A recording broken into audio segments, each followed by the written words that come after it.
Joyeuse Pâques tout le monde.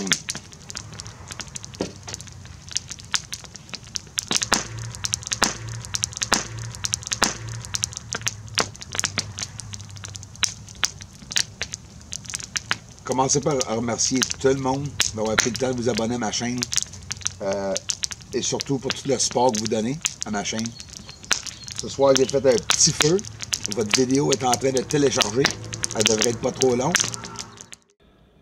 Alors, bonjour et bienvenue tout le monde. J'ai vraiment un petit problème avec ma voix, un gros problème. J'ai de la misère à parler à peu près plus que 15-20 minutes. Et je développe comme une extinction de voix. C'est pour ça que j'ai pas fait de live.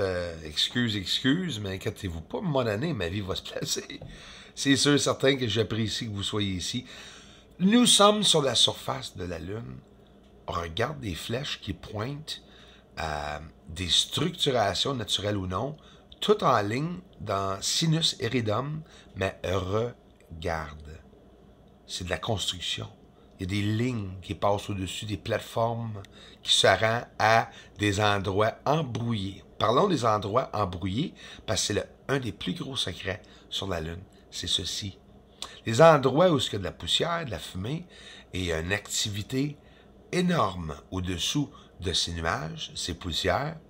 Pourquoi que je dis ça? Ben, parce que vous savez vous autres même que de temps en temps, assez souvent, nous voyons de l'activité comme des lumières qui flashent. Nous voyons des ovnis quitter la surface à travers de cette nuage. Est-ce que ce sont durs à voir? Pas vraiment impossible à voir non plus. Est-ce qu'ils sont en abondance? Est-ce qu'on voit ça? Souvent, il faut regarder. Un feu sur la surface, qu'est-ce que ça fait là? Qu'est-ce que la fumée fait sur la surface de la Lune? Et pas juste ça. Regarde, une intensité de la nuage, peu importe. Pourquoi la lumière? Pourquoi la lumière énorme sur la surface quand cette poussière ou cette fumée est en feu ou illuminée? C'est quoi? C'est pas la même, c'est pas les mêmes ovnis que les militaires ont parlé ou que n'importe qui ont parlé sur la surface. It's an all new branch. C'est brand new. C'est nouveau. Qu'est-ce que vous pensez de cette nuage qui se promène sur la surface? On le voit, illuminé en plus. Il se promène sur la surface. On voit des lumières qui se rendent à cette nuage qui me fascine. Je suis absolument fasciné par cette nuage. Mais on en voit plusieurs. Et c'est comme ça, soit qui camouflage, ou bien par coïncidence, à cause que c'est en espace, on ne le voit pas, on voit une nuage blanche. Regarde ici la surface au-dessous de Aristarque. Jamais vu. La surface est vraiment là, on voit les connexions, comme que je viens de vous montrer. Beaucoup à vous montrer. Souvenez-vous de cette magnifique cratère quasiment carré, on peut dire un angle de 90 degrés. Regarde pourquoi qu'elle est comme ça.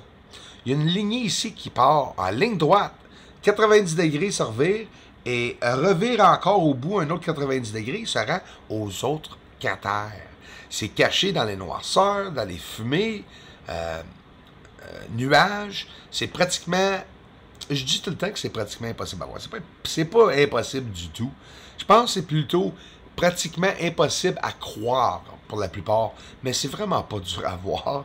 Tu sais, je suis pas en train de me servir de gros filtres. Je suis pas en train de manipuler ou mettre des étages et des étages de trucage par-dessus mon metadata dans mes images. Mes images sont pas truquées du tout, là.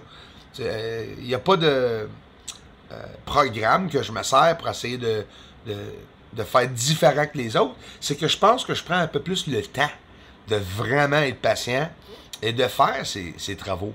Regarde, pour être capable de voir de près, maudit, c'est quelque chose, dirait quelqu'un de bout, hein?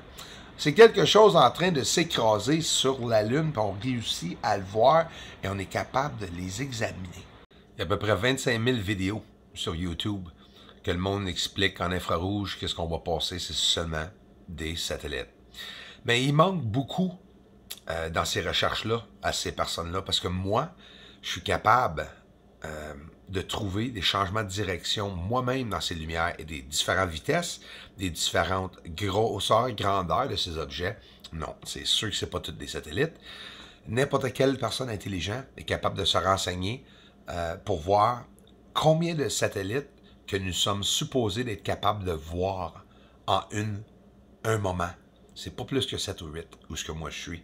Puis moi, j'en vois plus que 10, 12, 13, fait que non.